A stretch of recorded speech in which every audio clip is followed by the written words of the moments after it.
28 fevral Karagılca Mamleketlik Administrasiya Başçısı Akim Kulubayev Damir Sadırbekovich jana mekeme uyumlarının rayonduk dengede жетекчилери Капчыгай айыл өкмөтүнө барып, Сарыбей айылдык клубунда саат 15:00 Капчыгай айыл өкмөтүнүн тургундары менен жолукту. Алгач эле элдин жашоо шартынын жакшырышына салым кошкон жергиликтүү тургундарга Капчыгай айыл өкмөтү тарабынан ыраазычылык билдирилип, ардак грамоталар тапшырылды. Андан ары айыл өкмөт Арзи уулу Азиз жыл жыйынтыгын чыгарып, 2022-жылы аткарган иштери тууралуу маалымат берди. Жолугушууга келген эл район жетекчилерине кайрылып, айрым маселелерге көңүл бурулушун талап кылып, ошол эле учурда айыл өкмөт башчы Арзи уулу Азиздин жаш болсо дагы аракетчилдигин баалап, ишенич билдиришти.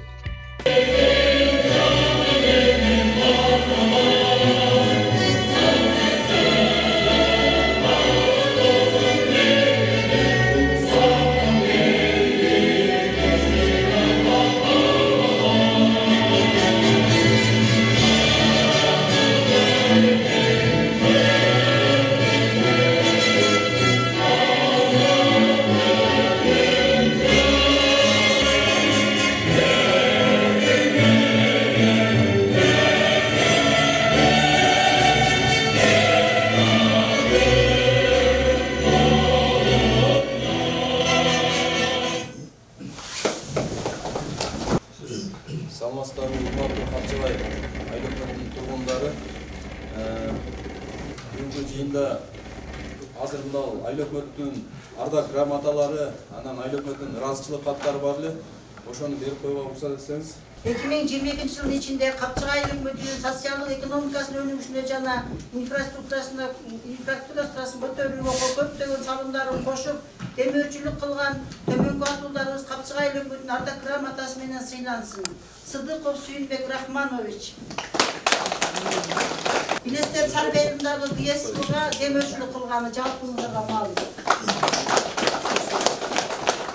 Капчыгай айыл өкмөтүнүн Сарыбей айылынын социалдык экономикалык жактан өнүгүүсүнө жана Бегитаев атындагы орто мектептин материалдык техникалык базасын көтөрүүгө кошкон салым үчүн Сыдыков Болотбек Султанович сыйланат.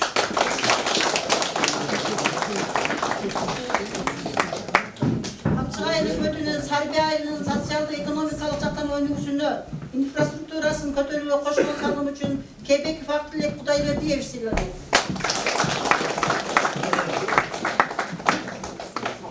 Капчыгай аймагынын эл маданият жактан тейлөөдө маданият тармагында жараткан өзүлүү эмгеги үчүн Сатыбалдиев атындагы маданият үйүнүн көркөм жетекчиси Абдырасулов Акбарбек Мусаевич сыйланат.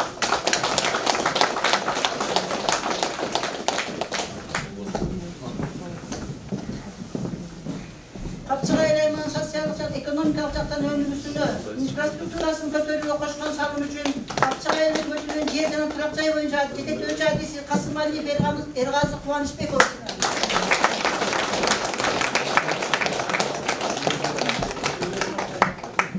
Сарыбей айылындагы Сатыбалиев атындагы маданият үйүнүн материалдык техникалык базасын көтөрүүгө кошкон салым үчүн Акыбаев Эркинбек Көчкөнбаевич.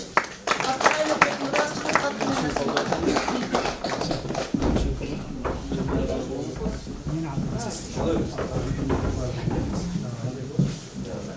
Ушундай эле ыраазычылык каты менен Акыбаев Чыргалбек Камалдинович сыйланат. Ушундай эле ыраазычылык каты менен Сыдыков Эмилбек Султанович сыйланат.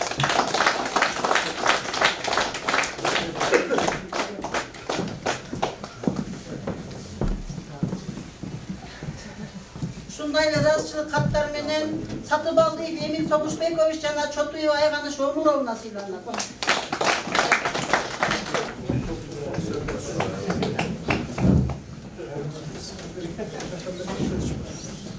Сарыбей айылында Сатыбалдиев атындагы маданият үйүнүн материал техникалык базасын көтөрүүгө кошкон салым үчүн Аматжанова Жибек Абдулмаматовна сыйланат. Турганбаев атындагы орто мектептин материал техникалык базасын көтөрүүгө кошкон салым үчүн Абдырамонов Кеңешбек Капчыгай айыл өкмөтүнүн ыраазычылык каты менен сыйланат. Ушундай ыраазычылык каты менен Караташ айылынын тургуну Мыйманалы уулу Манас сыйланат. Караташ айылынын тургуну Үркүнбаев Карбек Саттарович сыйланат. Sarıbey айылының тұрғыны Eşatова Рахат Камаловна сыйланады. Асыранов Старбек Аттокурович сыйланады.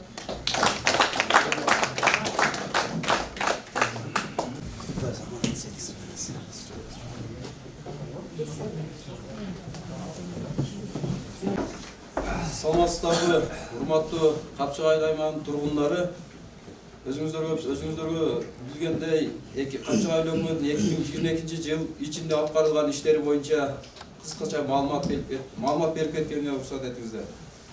Капчыгай айылдык аймагында 4 айыл 557 кожолук 2800 адам жашайт.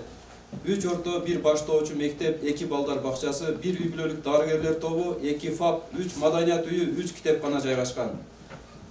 Кайра бөлүштүрүү фондунун жерлерин тактап айтсак, Капчыгай аймагында кайра бөлүштүрүү фондунун жерлери 244 гектар түзүп, анын 3 гектары кайрагайдоо, 239 гектары чогорунду, бак 2 гектар, 3 гектар кайрагайдоо арендага берилген. Аренда акысы 1 жылда 22 000 сомду түзөт.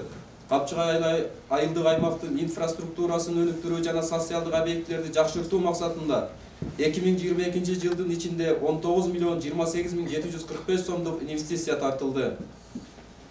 Атап айтсак 5 миллион 200 000 сом сырткы инвестиция, ал эми демөөрчүлөрдүн эсебинен 1 миллион 409 000 сомго айылдык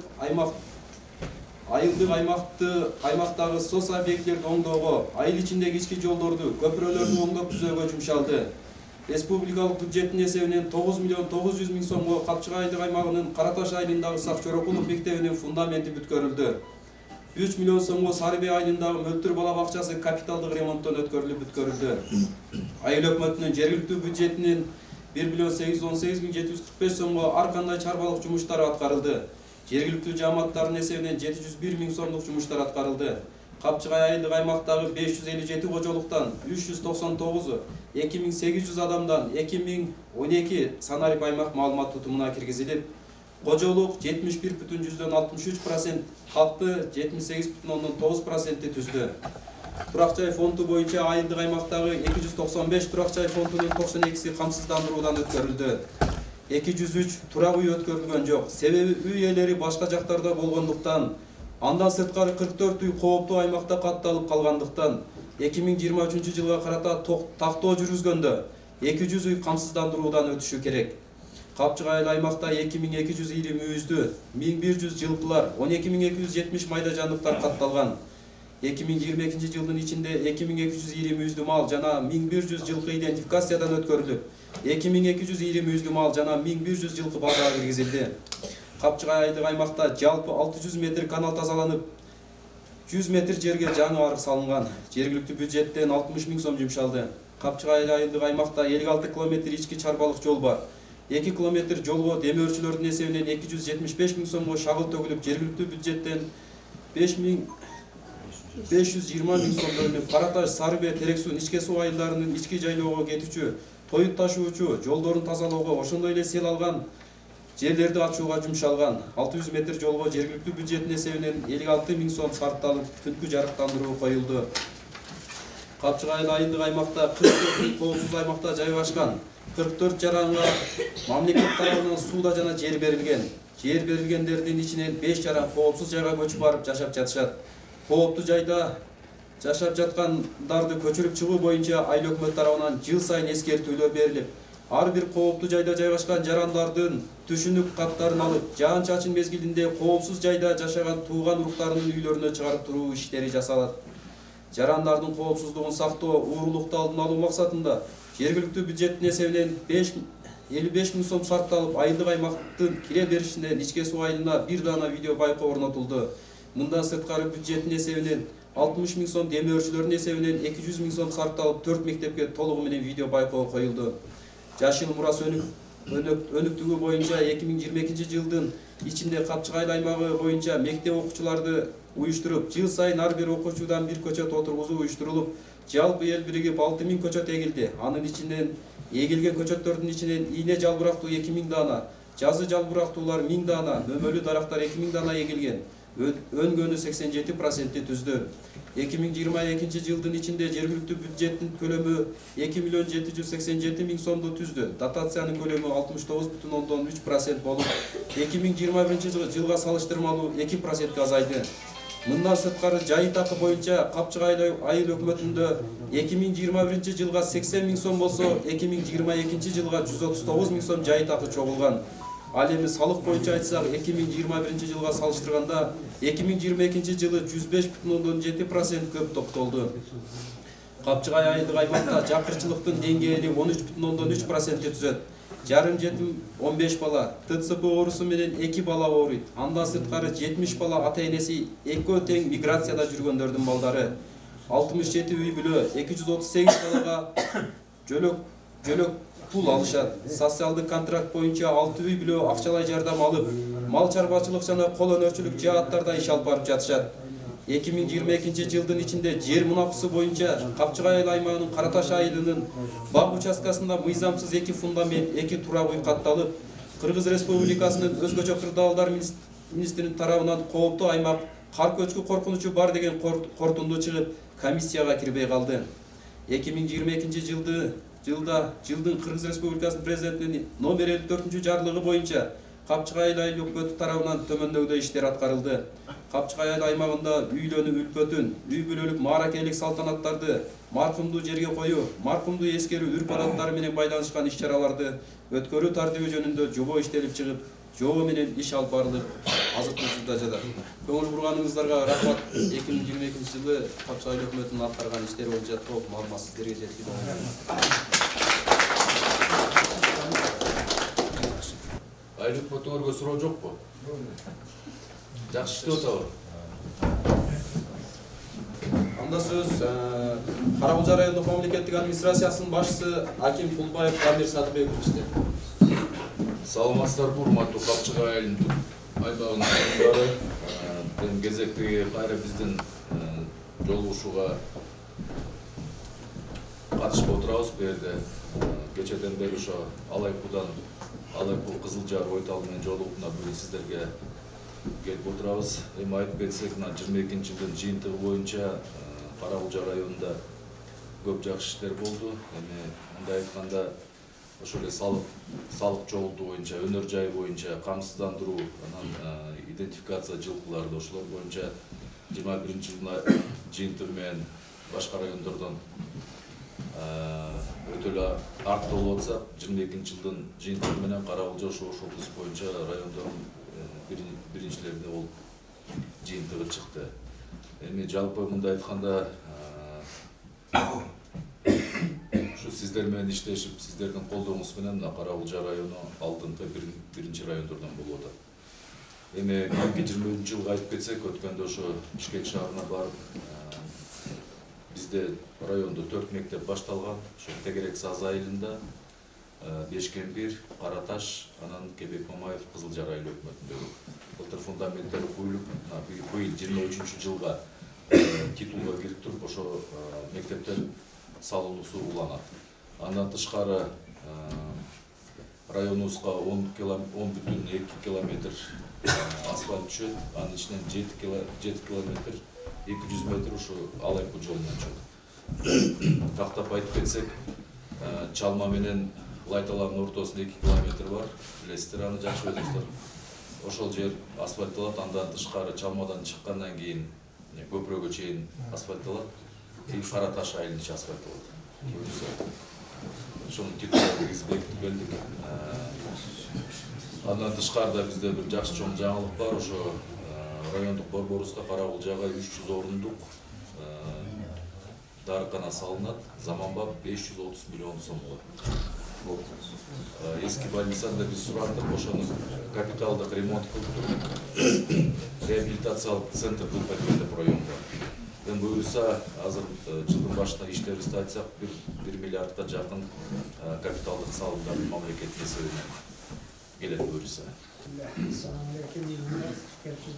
Биздин Капчыгайда шарттарыбыз өтө катаал шартта. Мына жерден жашаган адамдар да билет, анан келип кеткен адам челесин көрүп кетет да. Мына өзгөчө кырдаалдар деген аймак мына биз жашап атабыз да, мына Караташта Өрүкбак деген бир аяк биягы 10 үйлүү барбыз да. Асты жашаганыбызга бир 30 жыл болуп калды. Аркасы эми баштап аткандары бар эле. Анан кийин муну бул МЧСтин жанагындай бир кызыл зона дегенине кирип, өзгөчө кырдаалдардын немесинде эсебинде да анан биздин жанагы кызыл китеп алгандарыбыз бар эде 5-6 жыл. Ошол эми жанагындай камсыздандырууга да жарабай калып атат. Жанагындай эми бала чакабыз жанагындай эмне кылат, агылат, бугулат, бул азыр кызыл китеби болбосо, анын жанагындай статусу болбосо эч нерсеге жарабайт экен да. Анан ушул жагын бир неметип берсеңиздер.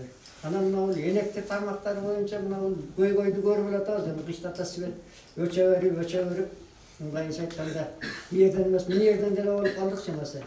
Анан мына кичик эстерди кура турган бир айылдарды, же болбосо бир аймакты тейлей турган шартта укмуш көп да бизде. Суу деген нерсе кеңири өзү эле алып келип атат. Ошолорго бир карап көрсөңүздөр, ошолордун тармактарын бир өнүктүрүүсү элдин жашоо шарты жакшыраак да. Siz aytқандай көптөн бери сиз жол жерде турсаңыз, баягы кырсык бул күтүлбөй келет. Анан эми ушул кырсык болуп кетсе, ушул сөз кандай сөз болорун эми жалпы сиздикин айткан жокмун. Баары бир өзгөчө кырдаалдар министринин специалисттери корутунду чыгаргандан кийин ал жерден көчүүгө муктаж болосуңар. Ал көчүрүүнүн ишин жергиликтүү бийлик жасайт. Ал үчүн биринчиден сиздерге жер тилкесин бөлүп бериш керек. Сууду алгандар болсо, сууду алып, жер тилкесин алып, бирок кооптуу жерден көчпөсө, азыркы губернатор тапшырмасы бар, ишиңер сотко өтөт да. Ишти кайра эле жергиликтүү бийлик ушул баары бүгүнгү эртеңги ушул жерден көчүрүүгө муктаж болосун. Анан кыскача маалымат үчүн уруксат болсо, Кызылжар айыл өкмөтүнөн Кызылжар айылына буйруса ушул жылы элдин көмөгү менен баягы жардамы менен буйруса ушул жерге куткаруу бөлүгүн ачайлы деп атабыз. Анткени өрт учурунда өрт машинеси келгенче жолдун шартына байланыштуу өтө оор болуп атат. Кудай буйруса ошол иш өтүп кетсе, ушул жерге бир өрт өчүрүүчү бөлүм ачылат. Биз мына мен Терексу айылынын тургуну Мамаков Шайлабай. Терексу айылына 80-жылы bir 2-3 үйдүн тушу жарылып көчүп, Нишкесу деген кичи айылга көчүрүп барган. Олар жайгашып, балалы чакалуу. Ошол мезгилде МЧСтин немеси чыккан, бу жерден көчүрүлөт деп 20 миңден 24 миңден суда да берген.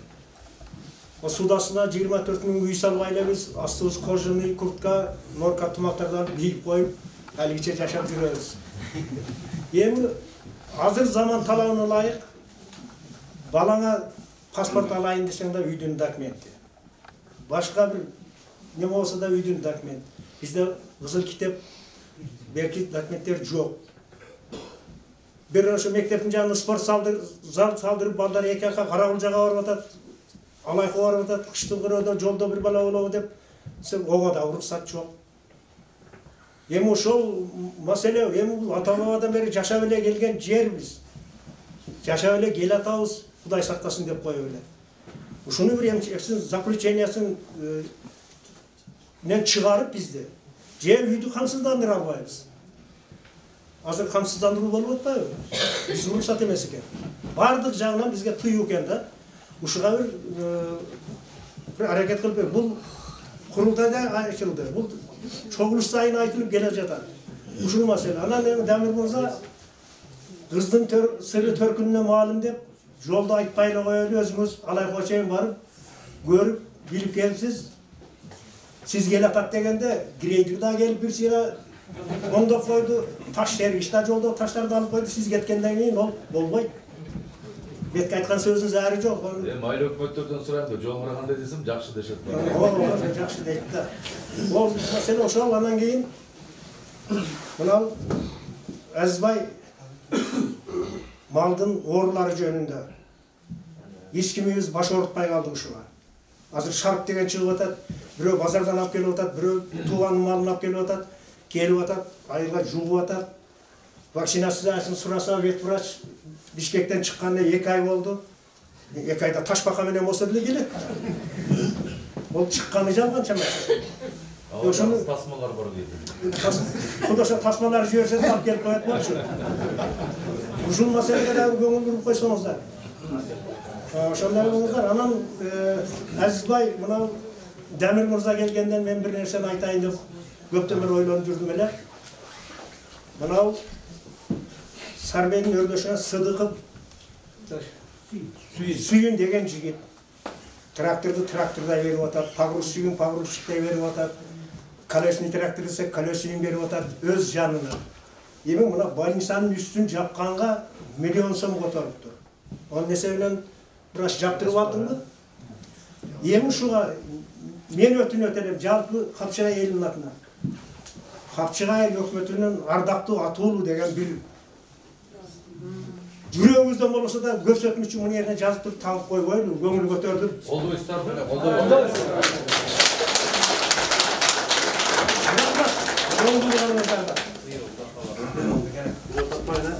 Аксакал жооп берип коюңуз сиздин сурооңузга. Сиздин сурооңузга жооп берейин баягы. Көңүлдөн сырткары калбасын. Эгерде ал маселе курултайда айтылган болсо, өткөндө кол башчынын тапшырмасы менен бизге тиешелик кагаздар келди. Мен ойлойм ушул жума болбосо, мына соттор бүтүргөндөн кийин албетте ошо сиз айткан жерге чыгып, дагы бир ирет корутундуну каратып, кандай мыйзамга туура келсе, ошондой корутунду чыгарат. Рахмат. Саламатсыздарбы? Шайлоо ака 2 ай эмес, онда 2 ай деп айтты экен. Өткөн жылы жугуш ооруларга негизинен вакцинация болгон, мен өткөн жылын айтып атам. Анан сиз айтып аткан шарп оорусу жүзүндө жасалганда бул иммунитет 9 айга сакталат. Анан туура мамлекеттен камсыз болуучу дары-дармектер жана вакциналар. Булар сатылып алынган. Жана тендерный процедура дегендер болот да, мамлекет сатып алат. Анан дарылардын баарын сатып алып, сапаттуу дарыларды сатып алып, анан аны жана сертификация деген процедуралар бар да. Бизге сапаттуу дары-дармектерди алуу боюнча азыр биздин министрликте ошого көңүл буруп калган. Бурун чындыгында сапасында дары-дармектер болгон да, быйыл ошонун баары мыйзамдуу болсун деп сертификациядан өткөздү. Сертификациядан өткөзгөнгө да убакыт өттү да. Азыр мына жума ичи келип калат. Мен мына мал доктурлардын айлык өкмөттөргө айттым. Спецтехника менен чыккан аяктан. Рефрижератор деген машина чыгат. Жалал Абадтын райондорунан таркатып атат азыр. Биз дагы жанын койбой сурап атабыз жетекчи. Анан ушу жума келип калат да расчет кылып атабыз. Мен бир күн кармабайм. Карагулжага келгенде мал доктурларды чакырам, алып келишет, вакцинацияны башташат. Анан мына жугуштуу оорулар боюнча жана шарттар айтат го, единичный случай мына шарттар чыгып атат, туура. Аны отрицать этпейм. Биз мына мал ээлери жоопкерчиликти сезишибиз керек да. Бул шарп деген грипп оорусундай эле кетет. Айтып атпаймынбы, жүзүндө шарпка вакцинация болгон. Анан азыр карап атабыз, өзгөндөн торпокторду алып ошол алайкы тарапка ташып атышат. Аны кандай ушу Капчыгай өкмөттө бир мал доктор успей жетет ушуга. Аны ушун деген мал докторго биз колдоо көрсөтүшүбүз керек. Мына жергиликтүү бийлик менен, айыл башчылары менен мал ээлери өздөрү колдоо көрсөтүш керек. Аны ушуга кандай кылыш керек? Ала коласы калбаш керек вакцинация жүрүп атканда. Биз башыбыздан өтүп атат. Үлгүрбөй атат мына сагыш экенбиз. Балдарды эмдөө жүрүп атканда баары ушу бир күнү бир кварталды эмдесе ошо мал жандыктарын чыгарып коюп туруп анан эмдөө жүрүш керек. Азыр бул дагы шайлоо ака, сиз эми чоң фермерсиз да, жакшы билесиз. Министрлер кабинетинин тескемеси чыккан. Ар бир айылга расколдор курулсын деген. Раскол деген малдарды бир жерде камап туруп, мүмкүн болсо жана передвижной деген болот да, ошондо камап туруп, анан ушу мынау күндөрү малдарды камап туруп, мынау оорунун түрүнө вакцинация жүрөт деген ошол жерге малдарды алып келип берсе, сагыш өзү успеть этпесе, биз жардам жөнөтөбүз дагы. Жанагындай ала коласы калбаш керек да, толук кандуу вакцинация өтүш керек да. Сиз айттыңызда мына жадагы горизонталды айтып атасыздар да.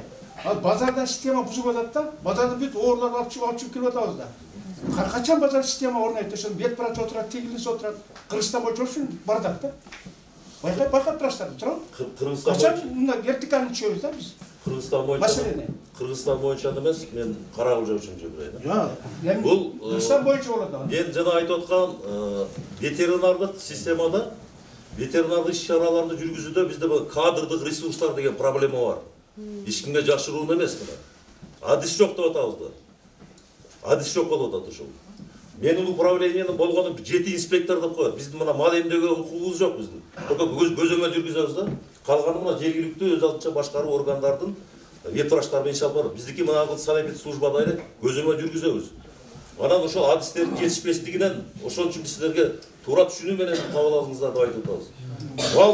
Мал менчик базардан сатып келгенден кийин ушул ветврашка кабыл алыш керек, айтыш керек. Торпоктор келип атабы? Эмдөөдөн өткөзүп турган жайытка чыгар, жайытты да өлтүрөт. Не дай бог, бир сибирский язва келип калчу болсо, стерильный зона, сибирский язва жок да мына Капчыгайлы үкмөттө. Ушул жерден инвестор да келбейт ушул жерге. Анан проблема башталат да мал оорулар боюнча. Колдоо ошол. Биз ситуациядан чыгайлык деп ошон үчүн жана эпизодический группаларды жөнөтөй деп атабыз. Адис жок жерлерге жөнөтөй деп атабыз. Эми жардам сиздерде болот да. Мал силердики, менчик баары. Жана вакцина боюнча вакциналарды сиздер көзөмөлгө алып турасыздар да. Вет аптекаларга ким таратып жүрөсүңөр?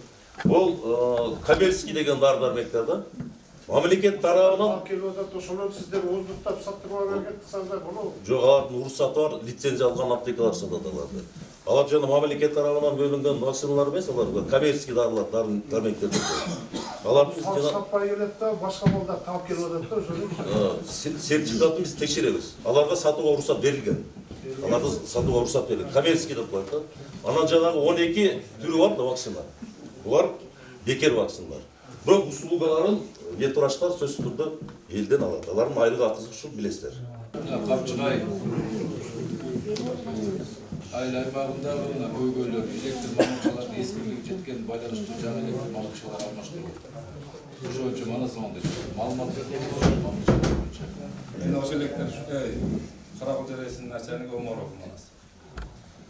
Бул боюнча 500 метрге 550 метрге планга келген быйыл болот буюрса. Алмашылар 500 километр. Неме 500 метр. 550 метр. Линия алмашат. Капчыгайда. Именно Сарбейде. Биздин ичке суу айылы деген Караташка 2 жылдардан болот. Мейлен бул бүттү. Быйыл 2023-жылы ичке суу айылына 500 метр жерге жаңы апаралар. Неме бизде. Анан 700 метр мына Сарыме пациентсынын конторунун тегерегинде апарылган көрүп атасыздар ошол. Анан 2024-тө Кудай кааласа ошо Манаскалар менен биргеликте иш алып барып, Караташ айылын киргизебиз. Мына чекесине келейли. Азыр эми мына 2023-жылдын планы уже жабылып калган да. 2024-кө барып атат буюрса ошондо. 2024-тө Караташты карайбыз. Девонун жетекчиси келип калды, жаңы жүрүшү. Мынау үйдүн көпкөйдөн өтүп атасың. Көпкөйдөн өтүп атасың. Эмнедеби? Сарбейде. Ошонун арты шөбөрүсүндө 3 столбо турат. Мындан бир машина өтөт. Ертектен түшкөндө да катуучу этместен арттан чыкканда да катуучу. Ошол жерден 3-4 жол болду. Машиналар түшүп кеткен, 2 киши аякта өлгөн бар. Ошону эсилгенине чагып. Жолдорго шагым төгүп, столбор менен жолду салып койсо, түз да болот, павлок да жок. Столбор турат ошо, өтө коркуп ошо. Бир машина. Ертеден машинада катуучу, начардан да катуучу. Ал өтүрөлөр биянан өткөн ошо. Жолго төксө да шагымдарды Assalamu alaikum. Капчыгай айылынын тургундары азыр эми мына жол боюнча неме болуп атат, Кудай кааласа быйыл планга мына Караташтан бери көлдөй Салды суу айылына чейин 3 чакырым жол асфальтка кирген. Бияктан 3 чакырым болот, анан чалмага кире берсен немеден жана ресторан барбы? Ошондон нары чалманын бейитине чейин ал жерде 2 чакырым, анан наркы чалман чыга беришиндеги бейиттен асфальтка туташтырабыз да. Ал жерде бир 2 чакырым 200 болот. Ошо менен Мырзак Каракөлгө кудайга бир 7 километр 200 метр асфальт болот да. Майли аны жазылды. Шагыл дейт. Болуптур. Могул жерден Сарыян айылына тиги Кызыл Айгага чейин грейдер жана тракторлор бар. Төгүп туруп жана эле салып койсо болот. Биздин балдар алып келген мына айылдар жасап атат, теп-тегиз болуп калды. А сиздин жолдор эми кечиресиздер бирок эми азыр эле каражат кетсе керек, эч канча деле кетпесе. Эми аны жасай, жаз келгенден баштап грейдерди коебуз. Союздун убагында жана эгенде келгенде бүтүр деле бир эле трактор. Бир эле трактор. Азыр эми заманбап техника билесиң, Союз менен азыркы мезгилди салыштырып. Азыр эми турсаңыз эмес. Эгер бир машина болсо азыр 20 машина. Суроо берип алайын, азыр эми заманбап техника. Мен өзүм испесим ошо механик жасадым. Азыр заманбап техникалар. Илгерки жана S100 деген трактор бар жерде 3 трактор сүзгөн жерде азыр бир эле трактор тазалап коет. Эми ошону мындай жакшылап келди кеттиден көрө сапаттуу болсо да 5-10 метр болсо да сапаттуу жасап койсо деген оюм да. Bizde makinasını depoya dair negizdeler tüyü mal nerede? Mal olganda sevdiğim benim oğul torpağım var, oğluyum var diye ağıranda kalmıştı. Pazarga varabız diye başka destek alamazdı. Asıl tukumlu malların 2 önünce 4 önünü kurulu kalırlar. Bunlar düşünüyor aslında. Böyle 5 ön satsan alırsın bir torpağın kulu da. Şunday olur. Baştan emez, sapatmıyoruz gerek olur. Ama bizim rayonda kaşikerlerden de canımız bizim kilit alacağız saydı. Kilit alsak, boşa kalkan kilitimizi özümüz canımız gibi çaylara kaçmaktı. Kilit almaları yokluk koyuyoruz şeyde. Ben boşa canımında sapatçı, mallardı, ayaktan alıyoruz, kanday alıyoruz, şunları canımızda alıyoruz. Neme verseniz, malumat verin, bana Oşolga algan özümüze yardım verseniz.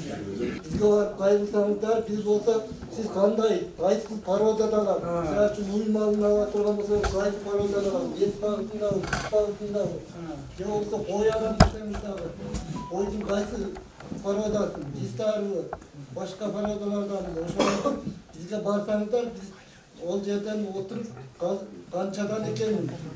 Bağırın taktap sizlerden söyleş verelim. Anam diyeyim, sizler ağızdan 6% kitle atmayız mı? Oşondoyda ala turgan bolsаңыздар, прямо ошолор менен дагы орду түзөсүздөр. Акчаны которуп беребиз, ошол жерден сиздер ойлорду алып келесиңиздер малды. Ушундай жолдор бар. Сиздер бизге барып кайрылыңыздар, Карагулжага барып малды түзөбүз. Мен ошол жерден асыл тукум малдар каерде бар экенин тактап, тура байланыштырып Oturganlarda var da, kadın bacıra gidiyor. Kadın ayrılığında var da. Şunlarda bayramışlar.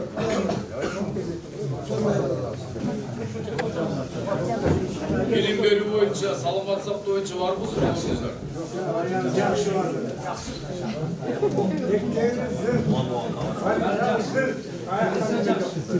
Bunda bıldır, jaba ikinci yılda jıyıntlığı dep, sizlerden GSV'nin jetekçisi Aydar'na Karagulja rayonun mıқты darıgeri dep namын aldı. Bilesizler.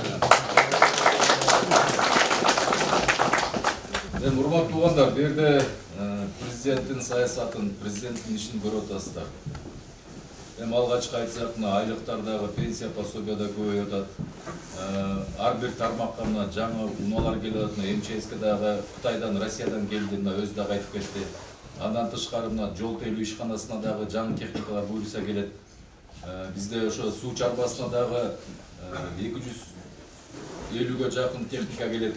Маалыматтарды берип буюрса жакшы өнүгүүгө кетип баратабыз. Эми ошонун мына жарлыктары турат президенттикин. Ошондо сиздер колдоп баарыбыз тең бир эл, бир жербиз. Кыргызстан жалпы баарыбыздын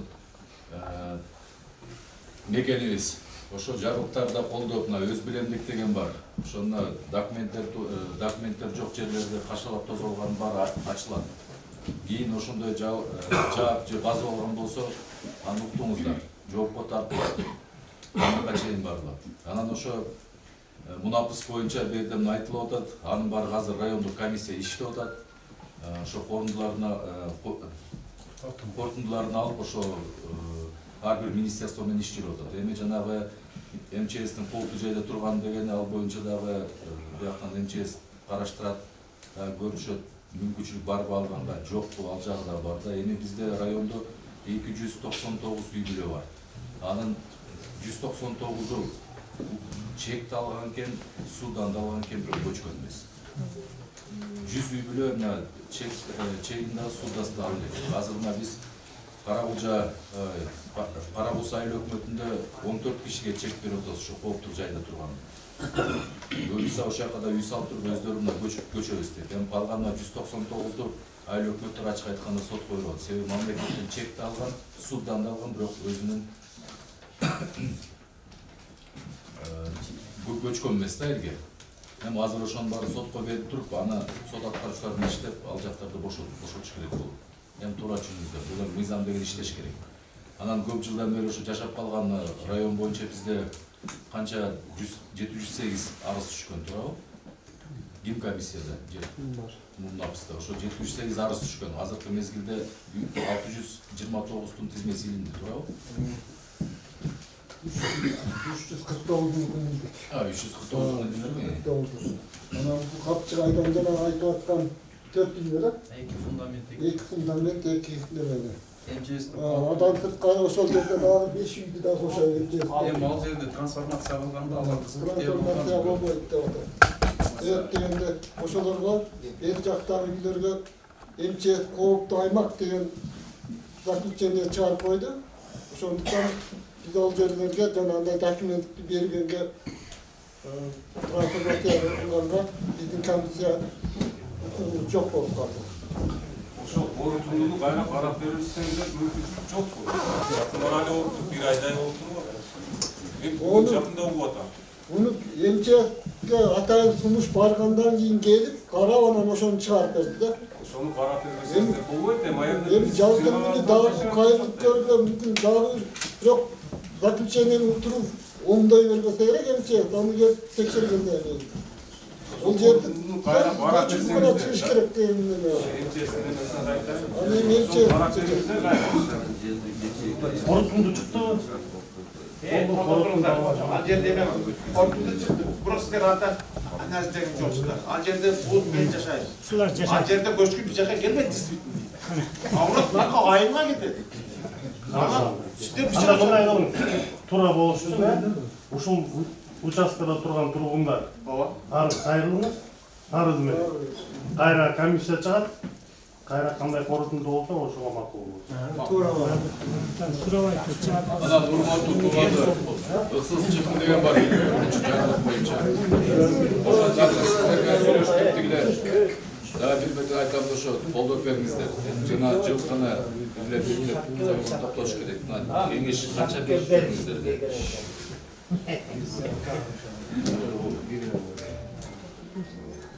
Жана ошо эки ойдоп кеңеш бекитип атат. Ошону туура кабыл алып, президент эле ачык айтканда жалпы элестип атат. Баарыбыздын жашоо шартыбыз тең эмес да. Эми мына башка райондорду алсак, ошол эле доокат, кара суу өзгөндөрдү алсак, андан уже баш тартып атышат. Биздин эле карабулжалыктар болбой эле бири-бирине эрегишип эле тиги жылкы союп койду, мен да соем деп эле шалпылатып эле кетип атабыз ачык айтканда. Эми ошону бир мына кайрылат элем, бизге деле мына жалпысынан жетекчилерге азыр тойго барган да болбойт, той өткөргөн да болбойт ачык айтканда. Жалпы жетекчиликтерге. Себеби өкмөт өзүнөн биринчи көрсөтүш керек да. Ошон үчүн мына жарлыктарды колдоп берүүңүздү өтүнөм сиздерден. Эми сыйлык алгандар сыйлыктарыңыз кут болсун, акыркы сол болсун. Буюрса азиз сунуштама берсе акимдин колунан, мен сунушту берсем губернатордун колунан да алыңыздар, буюрса президенттин колунан алыңыздар. Да айта турабыз. Барбы да суроолоруңуздар? Жаш балдарга түзгөсүн дежур чал деп. Жамил болса бизде президентте жакшы сөз бар. Карагул жагы барсаң кой соет, колуңда жилик кой коет. Өзгөнгө барсаң күрүштейт, конунун башы бүрүштейт деп. Эми ол президенттин жарлыгын аткарганга баардыгыбыз аракет кылып жапатырма киришип атабыз. Кудай кааласа ол дагы жөнгө салынып келет. Бирок биз чоңунан баштабай, майдасынан ысыракорчулуктун этегинен баштап тыйып кысып келатабыз. Чоңуна жетелекпиз, этегинен келатабыз. Кудай кааласа да болтуруп беребиз. Эми уруксат берсеңер мен пата берип коеюн. Кудай жалпы президентибизге, анын областыбыздын элине, анын районубуздун элине, анын Капчыгайдын элине Кудай тынчылык берип, аманчылык болуп, бөйдө кызыктан сак бололу. Келген мыймандар сиздерге дагы Кудай узун өмүр, ден соолук, ишиңиздерде ийгилик берип, бөйдө кырсып, орусурпа, майда барат баракаттан сактап, эл үчүн аман иштей бериңиздер.